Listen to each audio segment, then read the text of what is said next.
Mula pa pagkabata, lumaki si Junjun na alam na mabigat ang mga inaasahan ng kanyang ama, si Tatay Hector, isang sundalo na may matibay na pananaw sa buhay. Palagi niyang naririnig ang mga kwento ng kanyang tatay tungkol sa mga hamon at dangal ng pagiging sundalo. Madalas niyang marinig ang mga salitang, ang lalaki ay dapat matapang, matigas, at walang inuurungan.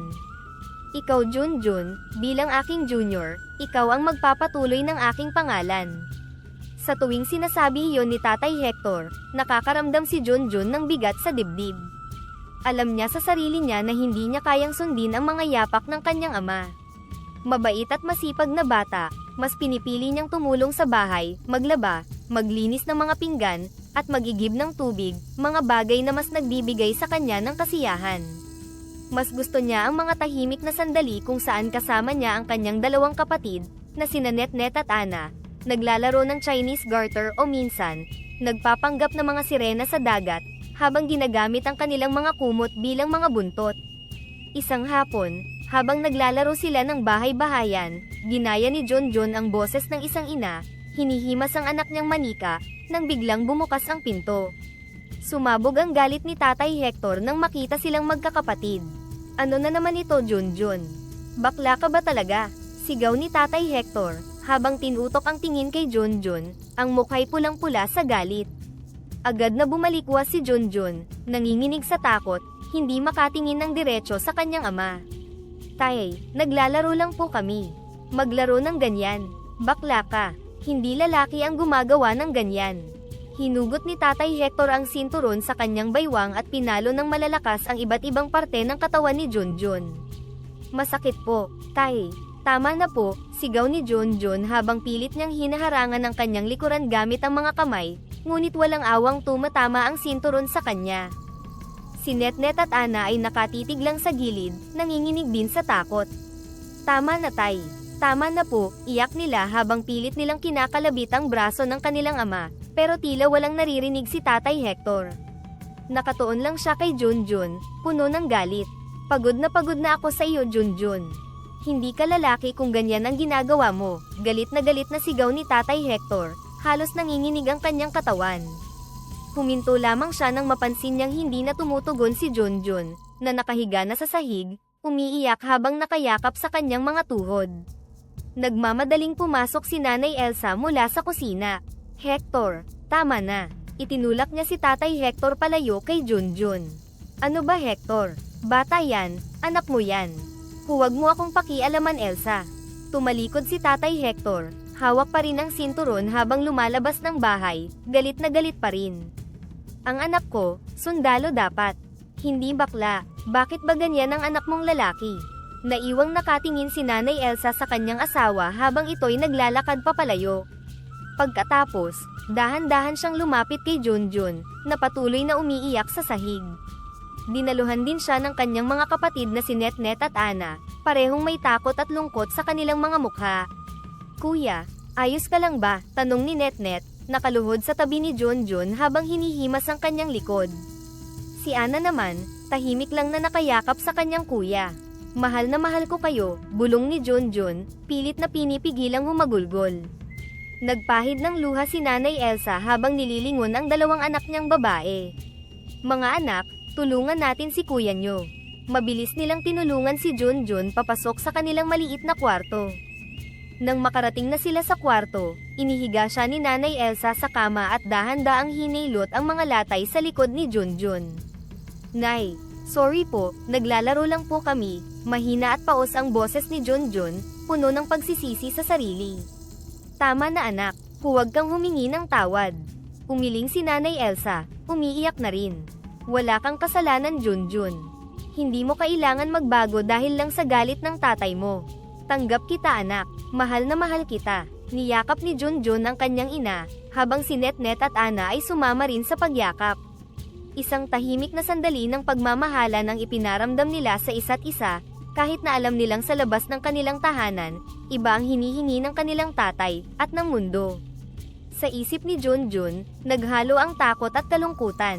Gusto niyang sumunod sa gusto ng kanyang ama, ngunit paano niya ito magagawa kung ang nais niyang maging siya ay taliwas sa inaasahan ng kanyang tatay? Tuwing umaga, hatid ng bahagyang kaba ang pagpasok ni Junjun sa paaralan. Bagamat ligtas at tanggap siya sa piling ng kanyang mga kaibigang babae, hindi pa rin maiwasan ang mabigat na hangin ng pangungutya mula sa ilang mga kaklase niyang lalaki. Isang araw, habang papalapit siya sa labas ng classroom kung saan naghihintay ang kanyang mga kaibigan, nagsimula na namang magbulungan ang ilang lalaki sa kanyang paligid. Uy, eto na si Junjun, ang reyna ng campus, tawag ng isa, sabay tawa ng kanyang mga barkada. Hindi ito bago kay Junjun. Maraming beses na niyang narinig ang mga salitang ito, bakla, Becky at bayot. Masakit pa rin, pero natutunan na niyang itago ang sakit. Ngumiti siya, isang ngiting pinilit, at diretsyong naglakad patungo sa kanyang mga kaibigan. Junjun, okay ka lang ba? Tanong ni Jessa, na agad napansin ang pagbabago sa ekspresyon ng kaibigan. Okay lang ako, at sanay na ako. Huwag na nating pansinin, sagot ni Junjun, pilit pinapanatili ang kanyang ngiti. Pero hindi tama yung ginagawa nila Junjun, sabi ni Nina, ang kanyang tinig ay puno ng pag-aalala. Bakit hindi natin i-report sa guidance counselor? Hindi dapat nila ginagawa sa'yo yan. Umiling si Junjun. Salamat pero hayaan na natin. Ayaw ko na ng gulo. Sanay na ako. Pagkatapos ng klase, naglakad sila patungo sa kanilang paboritong tambayan sa ilalim ng malaking puno sa likuran ng paaralan. Dito, kahit papaano, nakakaramdam si Junjun ng kapayapaan at kaligtasan. Napapalibutan siya ng mga taong tunay na nagmamalasakit sa kanya. Alam mo Junjun, bilib ako sa'yo, sabi ni Carla habang binubuksan ang kanyang baon. Kahit na anong sabihin nila, ikaw pa rin ang pinakamatatag at mabait na tao na kilala ko. Ngumiti si Junjun, ang kanyang mga mata ay bahagyang nangilid ng luha. Salamat Carla, minsan lang, napapagod din ako. Lalo na kapag naiisip ko si tatay. Pero, malaki ang pasasalamat ko dahil nandyan kayo. Pag-uwi ni Junjun, agad siyang sinalubong ng mga gawaing bahay. Sinimulan niya ang pagwawalis sa sala habang nagluluto ang kanyang ina sa kusina. Habang naglilinis, hindi niya maiwasang mag-isip. Paano kung hindi na ako makatapos ng pag-aaral dahil dito? Paano kung hindi ko nakayanin? Tanong niya sa sarili habang pinipilit niyang iwaksi ang mga agam-agam. Tumunog ang kanyang cellphone, isang text mula kay Jessa. Kaya mo yan Junjun. Andito lang kami palagi para sa'yo. Napangiti si Junjun. Sa kabila ng lahat ng hirap at sakit, may mga taong nagmamahal at sumusuporta sa kanya. Bumalik siya sa pagluluto, mas determinado na harapin ang bukas, bitbit ang pag-asa na balang araw, magiging mas mabuti ang lahat. Sa likod ng mga makukulay na ilaw at masigabong palakpakan, nakatago ang kabang nararamdaman ni Junjun. 14 years old pa lamang siya, ngunit buo na ang kanyang loob na ipakita ang kanyang tunay na pagkatao. Sa gabing iyon ng Miss Gay Contest, suot niya ang kanyang pinakamagandang gown, hawig sa suot ni Miss Universe, na hiniram niya sa kanyang kaibigan. Nagningning ang kanyang mga mata habang naglalakad sa entablado, tinatanggap ang hiyawan at palakpakan mula sa madla. Sa tabi ng entablado, ang kanyang mga kaibigan, sina Carla, Jessa, at Nina ay masigabong pumapalakpak at sumisigaw ng suporta. Go Junjun!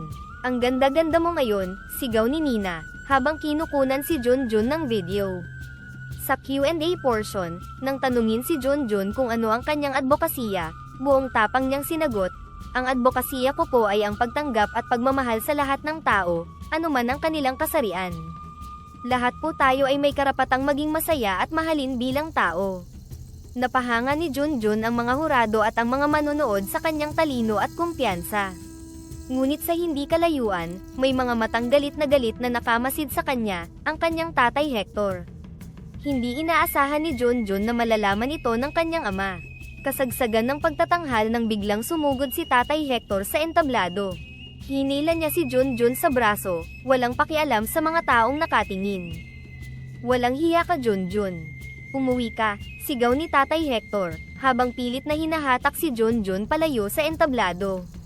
Tay, please maawa ka, contest lang po ito, pagmamakaawa ni Junjun, ngunit bingi ang kanyang ama sa kanyang mga hinaing. Walang nagawa ang mga kaibigan ni Junjun kundi ang panoorin siyang hatakin palabas ng kanyang ama. Umiyak si Junjun, hindi dahil sa sakit ng pisikal na hila, kundi sa sakit ng pagtanggi ng kanyang sariling ama. Pagdating sa bahay, itinulak siya ni Tatay Hector patungo sa loob ng bahay. Wala kang kwenta. Ibinagsak mo ang dangal ng pamilya, sigaw niya, habang pinagsasapak si Junjun. Tay, tama na. Hindi ko naman kagustuhan ang lahat ng ito, iyak ni Junjun, subalit wala itong epekto kay Tatay Hector. Tuloy-tuloy ang mga mabibigat na salita at sakit na ipinadama sa kanya. Si Nanay Elsa at ang kanyang mga kapatid ay tumakbo papalapit, sinusubukang pigilan si Tatay Hector. Hector, tama na. Anak mo yan, sigaw ni Nanay Elsa, ngunit itinulak lamang siya palayo ni Tatay Hector. Humingi ng tawad si Junjun, hindi para sa sarili kundi para sa sakit na nadarama ng kanyang ina at mga kapatid. Tay, sorry po, Tay, sorry. Ngunit hindi tinanggap ni Tatay Hector ang paghingi ng tawad. Lumayas ka sa bahay na ito. Ayoko nang makita pa ang mukha mo dito sa bahay ko. Ang mga salitang iyon ay parang sibat na tumusok sa puso ni Junjun. Walang magawa si Junjun kundi ang umiyak at mag-impake ng kanyang mga gamit. Habang nag-iimpake, naririnig niya ang iyak ng kanyang ina at mga kapatid sa kabilang kwarto. Naisip niya kung paano niya masisimulan ang kanyang buhay sa labas ng tahanan na ito, ang tahanan na puno ng mga alaala, maganda man o masakit. Naglakad siya palayo sa kanilang bahay, dala ang maliit niyang bag at ang bigat ng kanyang damdamin. Tumingin siya sa mga bituin, nagdarasal na balang araw, matututunan din siyang tanggapin ng kanyang ama, hindi bilang isang sundalo, kundi bilang isang anak na nagnanais lang na maging tunay sa kanyang sarili. Sa gabing iyon, habang lumuluha si Junjun, unti-unti niyang tinaahak ang hindi pamilyar na daan papalayo sa kanilang bahay. Dala ang mabigat na damdamin at mga bagahe ng mga damit at kaunting pera na natipid, hindi niya alam kung saan pupunta. Tanging liwanag ng mga poste ng ilaw sa kalye ang nagbigay daan sa kanyang mga hakbang. Hindi ko alam kung ano ang mangyayari, pero kailangan kong magsimula, bulong niya sa sarili habang naglalakad. Nadaanan niya ang isang maliit na parke kung saan siya madalas magpahinga noong mas bata pa siya. Doon niya napagdesisyonang pansamantalang magpalipas ng gabi, sa ilalim ng lumang puno na naging saksi sa kanyang mga pangarap noong mas masaya pa ang mga araw. Kinabukasan, maaga siyang gumising at nagtungo sa kalapit na bayan.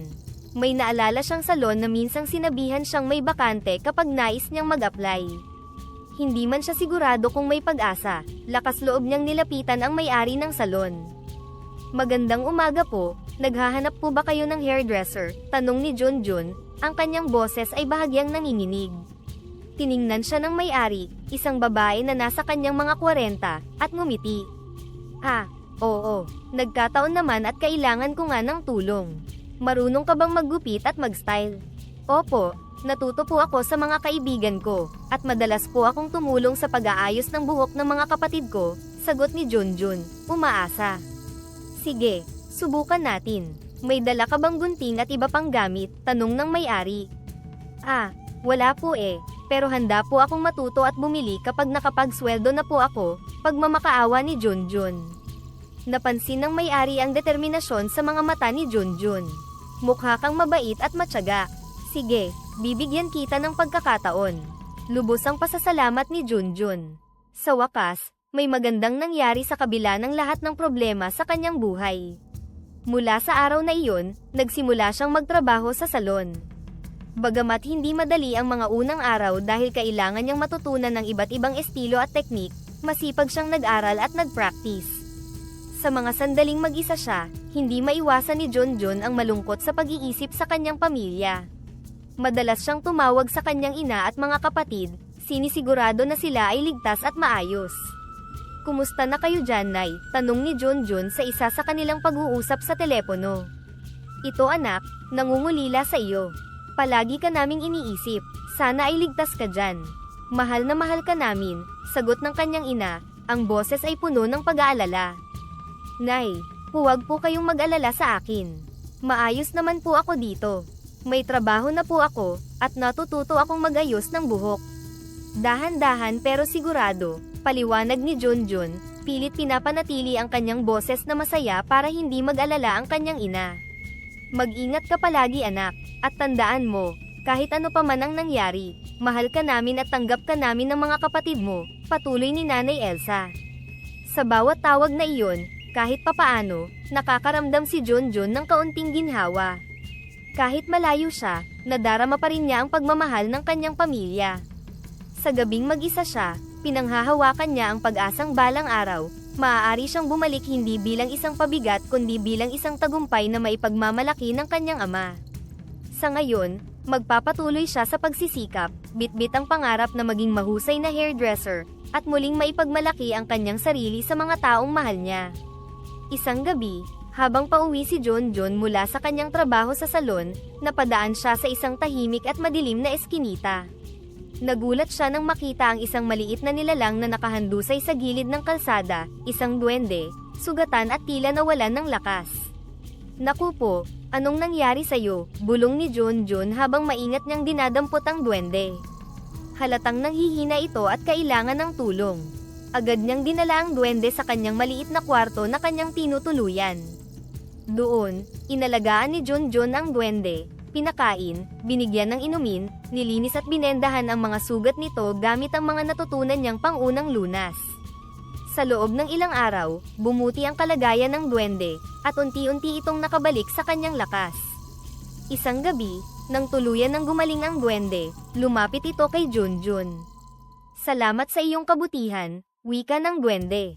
"Ako si Malikhain, at bilang pasasalamat, nais kong ibigay sa iyo ang mahiwagang suklay at gunting na ito." Bumungad sa harapan ni Junjun ang isang kahon na inukitan ng napakagandang disenyo. Napanganga siya sa pagtataka. "Mahiwagang suklay at gunting?" tanong ni Junjun, habang hawak-hawak ang mga ito. Ngumiti si Malikhain, ang kanyang mga mata ay kumikislap sa tuwa. "Oo Junjun. Ang mga gamit na ito ay may kapangyarihang magdala ng kakaibang kasiyahan at kumpiyansa sa sino mang aayusan mo.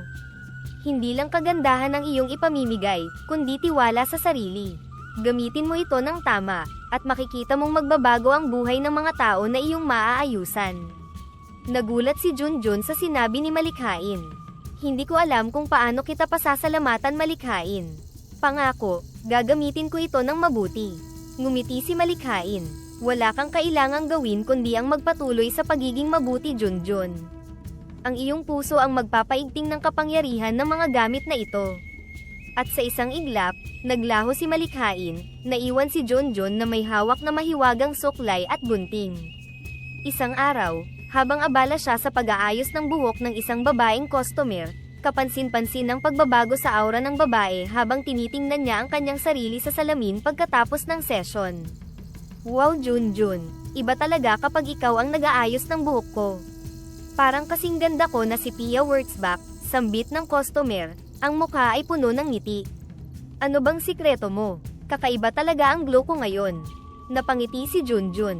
"Wala naman po, siguro dahil masaya lang ako habang inaayusan ko kayo. Alam nyo na, kapag masaya ang gumagawa, nagiging maganda rin ang resulta." Ang customer, labis ang kasiyahan, ay patuloy na pinuri si Junjun. "Hindi lang naman sa gupit, parang nadagdagan din ang confidence ko. Pakiramdam ko, kayang-kaya ko nang harapin ang mundo." Dahil sa mahiwagang epekto ng suklay at gunting, patuloy na dumami ang mga customer ni Junjun. Lahat sila ay lumalabas sa salon na may bagong sigla at kumpiyansa. Sa kabila ng tagumpay, nanatiling lihim ang tunay na pinagmumulan ng kanyang kapangyarihan. Habang tumatagal, lumaganap ang balita tungkol sa kakaibang epekto ng pag-aayos ni Junjun. Sa paglipas ng panahon, habang patuloy ang pagdagsa ng mga customer, nagsimula si Junjun na magplano para sa pagpapalawak ng kanyang negosyo. Naisip niyang kung magkakaroon siya ng sariling salon, mas marami pa siyang matutulungan na magkaroon ng kumpiyansa sa sarili. Ngunit, sa bawat hakbang ng kanyang pag-unlad, palagi niyang sinisigurado na ang mahiwagang suklay at gunting ay mananatiling lihim, isang lihim na kanyang daladala upang siguraduhing magpatuloy ang kanyang natatanging serbisyo sa pagpapaganda. Ang simpleng salon ni Junjun ay naging isang lugar kung saan hindi lamang ang panlabas na anyo ang binabago, kundi pati na rin ang pananaw ng mga tao sa kanilang sarili. Sa tulong ng mahiwagang gamit na bigay ni Malikhain, nakilala si Junjun sa kanilang lugar, hindi lamang bilang isang mahusay na hairdresser, kundi bilang isang taong may kakayahang magdala ng positibong pagbabago sa buhay ng kanyang mga customer. Sa paglipas ng mga taon, hindi lamang ang orihinal na salon ni Junjun ang sumikat, kundi pati na rin ang 5 bagong branch na kanyang itinayo sa iba't ibang strategic na lugar sa lungsod. Dahil sa patuloy na pagdagsa ng mga customer at sa mahusay na pamamahala, ang kita mula sa mga salon ay sapat upang makapagpatayo si Junjun ng isang malaking tahanan, at makabili ng ilang mga sasakyan.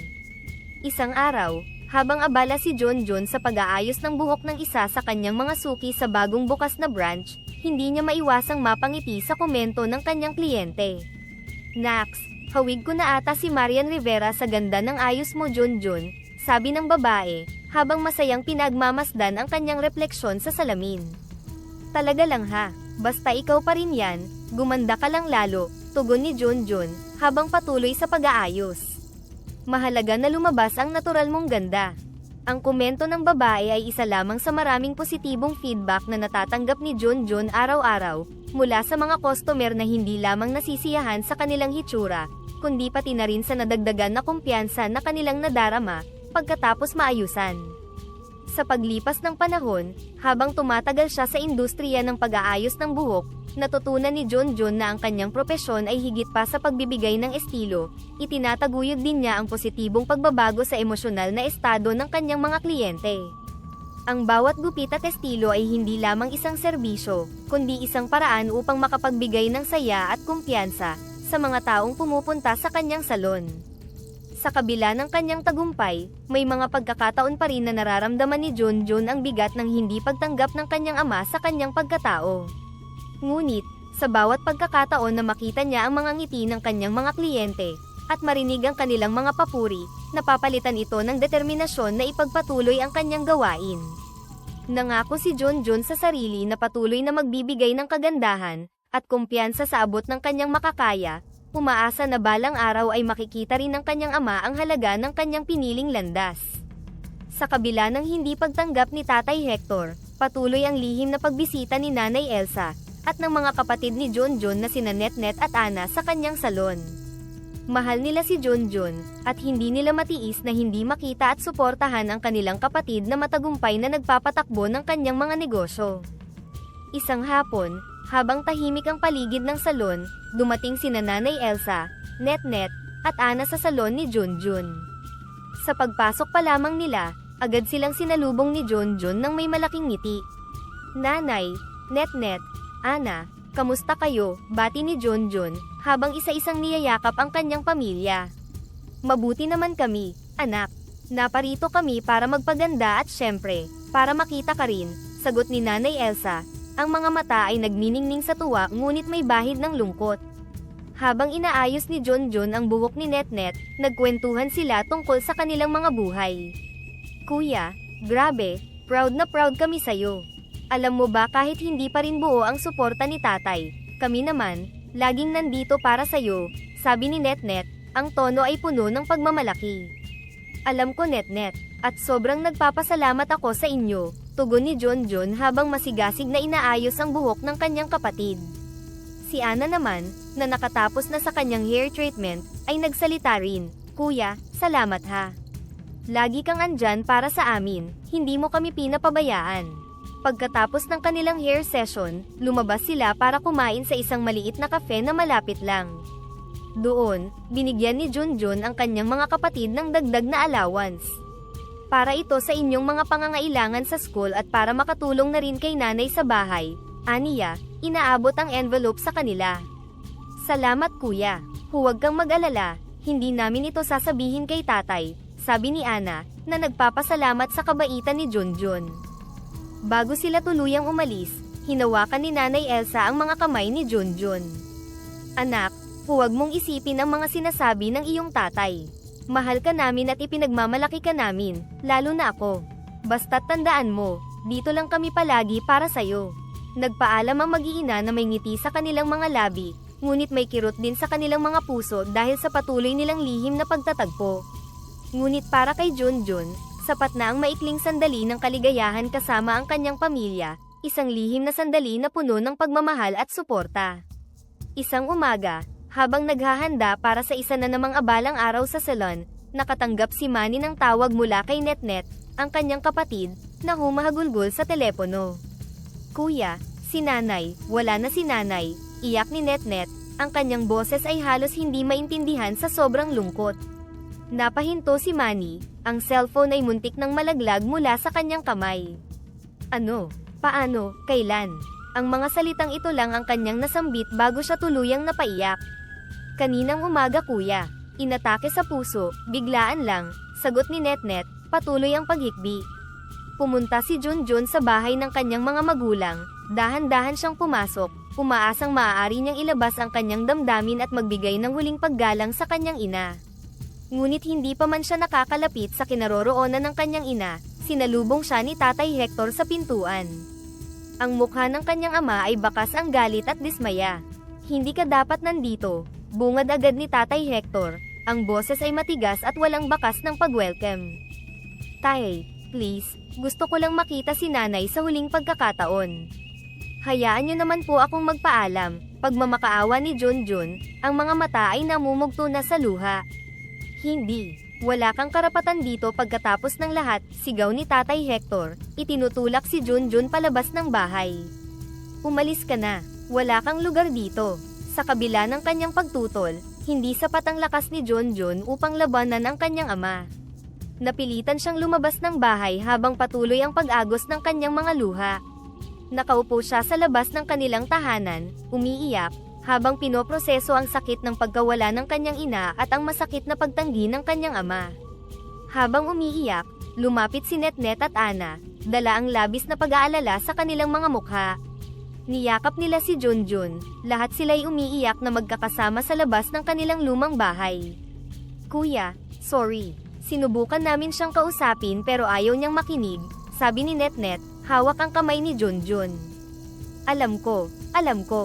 Salamat at nandito kayo, sagot ni Junjun, pinipilit na maging mahinahon. Mahalaga sa akin na kasama ko kayo ngayon. Ang magkakapatid ay nagtungo sa isang tahimik na lugar sa likod ng kanilang bahay kung saan sila nag-alay ng mga bulaklak at dasal para kay Nanay Elsa. Doon, sa kanilang maliit na paraan, nagbigay sila ng huling pagpupugay sa kanilang minamahal na ina, kahit hindi nila ito magawa sa loob ng tahanan kung saan lumaki sila.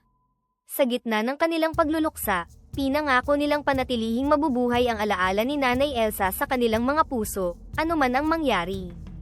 Habang lumilipas ang mga taon, nagkaroon ng kani-kanilang pamilya sina Netnet at Ana, at unti-unting naging mas abala sa kanilang mga buhay. Sa kabilang banda, naiwan mag-isa si Tatay Hector sa lumang bahay kung saan sila lumaki. Isang araw, habang nagmamaneho ng kanyang motor, naaksidente si Tatay Hector. Ang pagkakabangga ay seryoso, at nagresulta ito sa malubhang pinsala na nangailangan ng agarang medikal na atensyon. Kakailanganing putulin ang dalawang hita ni Tatay Hector upang mailigtas ang kanyang buhay. Ang balita ng kanyang kalagayan ay agad na ipinaabot sa kanyang mga anak, ngunit sa kabila ng pangyayari, hindi sumagi sa isip ni Tatay Hector na tawagan o isipin si Junjun. Ang mga taon ng hindi pagkakaintindihan at pagkakalayo ng damdamin ay nagpatuloy na maging hadlang sa kanilang relasyon. Sa ospital, habang ang mga doktor ay abala sa pag-aasikaso sa kondisyon ng kanilang ama, sina Netnet at Ana ay nagmamadaling dumating upang alamin ang kalagayan ng kanilang ama. Si Junjun, sa kabilang banda, ay nagpasyang sumunod na rin, bagaman may agam-agam sa kanyang dibdib tungkol sa maaaring mangyari sa kanilang paghaharap. Pagdating ni Junjun, natagpuan niya sina Netnet at Ana sa labas ng kwarto ni Tatay Hector, kapwa may bakas ng pag-aalala at lungkot sa kanilang mga mukha. Kumusta si Tatay? Tanong ni Junjun, ang boses ay may halong pag-aalala at kaba. Hindi maganda ang kalagayan niya kuya, sagot ni Netnet, na tila nahihirapang tanggapin ang sitwasyon. Kailangan nilang oprahan agad si Tatay para iligtas ang kanyang buhay. Pero kahit anong sabihin namin, ayaw niyang banggitin ka o tawagan ka. Narinig ni Junjun ang mga salitang iyon, at bagamat masakit, hindi na siya nagulat. Naiintindihan ko, mahinahon niyang sagot, pilit itinatago ang sakit na nadarama. Nandito lang ako para suportahan kayo at si Tatay. Habang naghihintay sa labas ng operating room, hindi maiwasan ni Junjun na balikan ang mga alaala ng nakaraan, ang mga panahong masaya pa sila bilang isang pamilya, bago siya lumayo sa kagustuhan ng kanyang ama. Ang bawat alaala ay parang sariwang sugat na muli niyang nararamdaman. Matapos ang operasyon, lumabas ang doktor at nilapitan sila upang magbigay ng update. Naging matagumpay naman ang operasyon, ngunit kailangan niyang manatili sa ospital para sa karagdagang pag-aalaga at rehabilitasyon, paliwanag ng doktor. May pagkakataon po ba kami na makausap siya? Tanong ni Ana. Umaasang marahil sa pagkakataong ito, maaaring magbago ang isip ni Tatay Hector. Oo, pero paunti-unti lang. Mahina pa siya at kailangan ng pahinga, tugon ng doktor. Nagpa siya si Junjun na hindi muna pumasok sa kwarto. Kayo na lang muna. Net-net, Ana. Mas makabubuti siguro kung hindi muna ako makikita ni tatay. Baka lalo lang siya ma-stress, sabi ni Junjun, bagamat labag sa kanyang kalooban.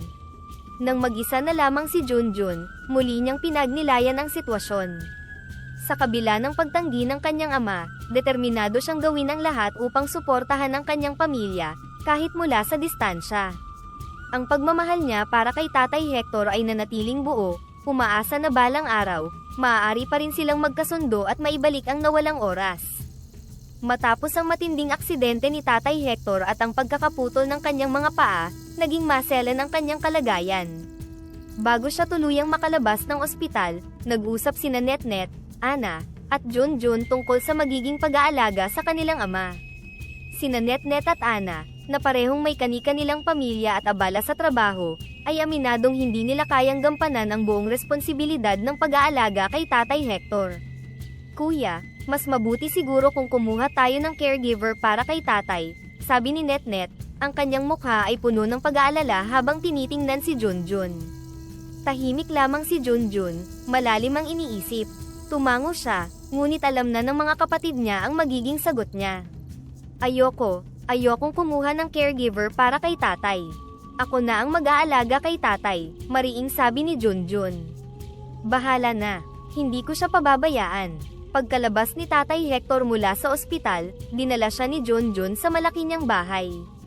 Mas komportable doon, at mas maaalagaan siya ng mabuti. Bagamat may dalawang kasambahay si Junjun, siya mismo ang nag-alaga sa kanilang ama. Si Junjun ang nagpapakain, nagpapaligo, at nag-aasikaso ng mga pangunahing pangangailangan ni Tatay Hector, na ngayon ay hirap ng kumilos matapos maputol ang kanyang mga paa. Sa mga unang araw, tahimik lamang si Tatay Hector. Hindi niya kinakausap si Junjun, at tila nagpipigil pa rin ng galit. Hindi pa rin niya matanggap ang nangyari sa kanilang buhay, ang kanyang aksidente, ang kanyang kalagayan, at higit sa lahat, ang pagiging dependent niya ngayon sa anak na matagal na niyang itinakwil. Si Junjun naman, sa kabila ng bigat ng sitwasyon, ay patuloy na nagpakita ng pagmamahal sa kanyang ama. Hindi siya kailanman nagreklamo. Mula umaga hanggang gabi, inaalagaan niya si Tatay Hector, pinipilit niyang ipadama na kahit anuman ang naging hidwaan nila noon, naroon pa rin ang pagmamahal at malasakit. Isang araw, habang pinapaliguan ni Junjun si Tatay Hector, nakaramdam siya ng matinding pagod. Sa mga nagdaang linggo ng walang tigil na pag-aalaga, halos hindi na siya nagpapahinga at laging napupuyat. Bigla siyang nanghina, at bago pa man niya mapigilan, nawalan siya ng malay at bumagsak sa sahig. Agad na tumakbo ang dalawang kasambahay upang tulungan si Junjun. Tinulungan nilang buhatin si Junjun at dalhin sa kanyang kwarto upang makapagpahinga. Samantalang si Tatay Hector, na halos walang magawa dahil sa kanyang kalagayan, ay tahimik na nanonood, labis na nag-aalala sa nangyari sa kanyang anak. Habang naroon si Junjun, nakahiga sa kanyang kama, hindi maiwasan ni Tatay Hector na isipin ang sakripisyong ginagawa ng kanyang anak. Sa mga panahong iyon, unti-unting nagbago ang kanyang damdamin. Nagsimula siyang magtanong sa sarili kung bakit, sa kabila ng lahat ng kanyang galit at pagtatakwil, nandyan pa rin si Junjun, nagsasakripisyo para sa kanya. Nang magising si Junjun matapos ang ilang oras, nakita niyang nakatingin sa kanya si Tatay Hector, pero ngayon, iba ang tingin ng kanyang ama. May lungkot at pagsisisi sa mga mata nito. Junjun, bakit mo ginagawa to? Mahina at puno ng pagkalito ang tanong ni Tatay Hector, na tila ngayon lang napagtanto ang kabuuan ng sakripisyo ng kanyang anak. Hindi mapigilan ni Junjun ang mapaluha. Tay, kahit ano pa po ang nangyari sa atin, kayo pa rin ang tatay ko. Mahal ko kayo, at hindi ko kayo pababayaan. Tahimik na tumulo ang mga luha ni Tatay Hector. Sa mga sandaling iyon, naramdaman niya ang kabuuan ng pagmamahal ng kanyang anak, at unti-unti, natutunaw ang pader ng galit na matagal nang nakapalibot sa kanya. Sa mga sumunod na araw, dahan-daang nagbago ang kanilang samahan. Habang patuloy na inaalagaan ni Junjun si Tatay Hector, dumating ang isang gabi na puno ng katahimikan at bigat sa kanilang pagitan. Si Tatay Hector, na matagal nang mayroong galit at paninindigan sa kanyang mga maling paniniwala, ay nagsimulang magbago. Ang pag-aalaga at pagmamahal ni Junjun, sa kabila ng lahat ng paghihirap na dinanas mula sa kanya, ay hindi may kakaila. Isang gabi, matapos pakainin ni Junjun si Tatay Hector at inihanda ito para matulog, nagpasya si Tatay Hector na magsalita. Junjun, simula ni Tatay Hector, ang boses ay mahina ngunit may halong emosyon. Patawarin mo ako, anak. Napatigil si Junjun sa pag-aayos ng mga gamit at tinitigan ang kanyang ama. Hindi siya sigurado kung tama ba ang kanyang narinig. Patawarin mo ako, muling sabi ni Tatay Hector. Ngayon ay may mga luha na sa kanyang mga mata. Sa lahat ng mga taon ng pagmamalupit ko sa iyo. Sa mga panahon na ikaw ay ipinagtabuyan ko. Napakabuti mong tao, Junjun. Kahit itinakwil pa kita bilang anak, hindi ka nagdalawang isip na alagaan ako sa oras ng aking pangangailangan. Lumapit si Junjun, hindi makapaniwala sa naririnig.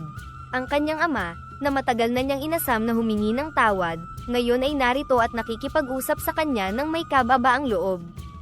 Alam mo ba, patuloy ni Tatay Hector, habang dahan-daang pumapatak ang kanyang mga luha, pinagsisisihan ko ang lahat ng iyon. Sana hindi ko hinusgahan ang pagkatao mo. Sana mas naunawaan kita. Maling-mali ako, anak. Mahal na mahal kita. Napaluha si Junjun. Hindi niya inaasahan ang mga salitang ito, ngunit sa kanyang puso, naramdaman niya ang paghilom ng mga sugat na matagal nang nakatago. Mahal na mahal din kita, tatay, sagot ni Junjun. Ang boses ay nanginginig habang lumalapit siya sa kanyang ama at mahigpit itong niyakap. Nagtagal silang magkayakap, tahimik na nagpalitan ng damdamin, hanggang sa unti-unti nang kumalma si Tatay Hector. Nang humupa ang emosyon, napansin ni Junjun na mahaba na ang buhok ng kanyang ama. Tay, ang haba na ng buhok nyo. Gupitan ko na po kayo, sabi ni Junjun, pilit na binabago ang usapan upang mapagaan ang kanilang sitwasyon. Tumango si Tatay Hector, ngumiti ng kaunti. Sige anak, gawin mo akong gwapo ulit. Kinuha ni Junjun ang mahiwagang suklay at gunting, na matagal nang naging lihim na tulong sa kanyang karera. Sinimulan niyang suklayan ang buhok ni Tatay Hector. Bawat hagod ng suklay ay tila nagdadala ng bagong kapayapaan sa kanilang dalawa. Sa bawat gupit ng gunting, hindi lang buhok ang nababawasan kundi pati na rin ang mga natitirang galit at sama ng loob sa kanilang nakaraan. Tahimik na nagpatuloy si Junjun sa paggupit, ngunit dama ang bagong koneksyon sa pagitan nila ng kanyang ama. Habang ginugupitan niya ang buhok nito, tila may ibinabalik ang bawat kilos, isang relasyon na matagal nang nawala, ngunit ngayon ay muling binubuo. Nang matapos si Junjun sa paggupit, iniharap niya si Tatay Hector sa salamin. Aba, ang gwapo ko na anak, biro ni Tatay Hector, ngunit ngayon ay may halong saya at pagmamalaki ang kanyang tinig. Ngumiti si Junjun, tila natanggal ang bigat sa kanyang puso. Oo nga po tay, parang Coco Martin lang ah. Tanggol, ikaw ba yan, biro ni Junjun. Tumawa silang dalawa, isang tawang mayroong paghilom at bagong simula. Ngunit hindi pa natatapos si Tatay Hector. Parang ibang-iba ang pakiramdam ko ngayon anak, sabi niya habang hinahaplos ang bagong gupit niyang buhok. Hindi lang dahil sa gupit, kundi dahil sa lahat ng ginawa mo para sa akin. Parang may bagong simula, isang pagkakataong makabawi sa lahat ng pagkukulang ko sa'yo. Tumango si Junjun, ngunit sa kanyang mga mata, may halong emosyon, masaya, nagpapasalamat, at punong-puno ng pagmamahal. Tay, wala na po akong hiling kundi ang makasama kayo, at magkasundo tayo. Mahal na mahal ko po kayo. Mahal na mahal kita anak, muling sabi ni Tatay Hector. At sa bawat araw na dumaan, mas lalo kong pinapahalagahan ang bawat sakripisyo mo. Nagpatuloy silang mag-usap ng mahabang oras, punong-puno ng kwento, paghingi ng tawad, at pangakong itutuwid ang mga pagkakamali ng nakaraan. Sa gabing iyon, higit pa sa isang gupit ang naranasan nila, isang bagong simula para sa kanilang mag-ama, puno ng pagmamahal, respeto, at pagpapatawad. Matapos ang mga taon ng alitan, sakit, at hindi pagkakaunawaan, sa wakas ay nagkaroon ng pagkakataon ang buong pamilya na magsama-sama sa isang masayang salo-salo.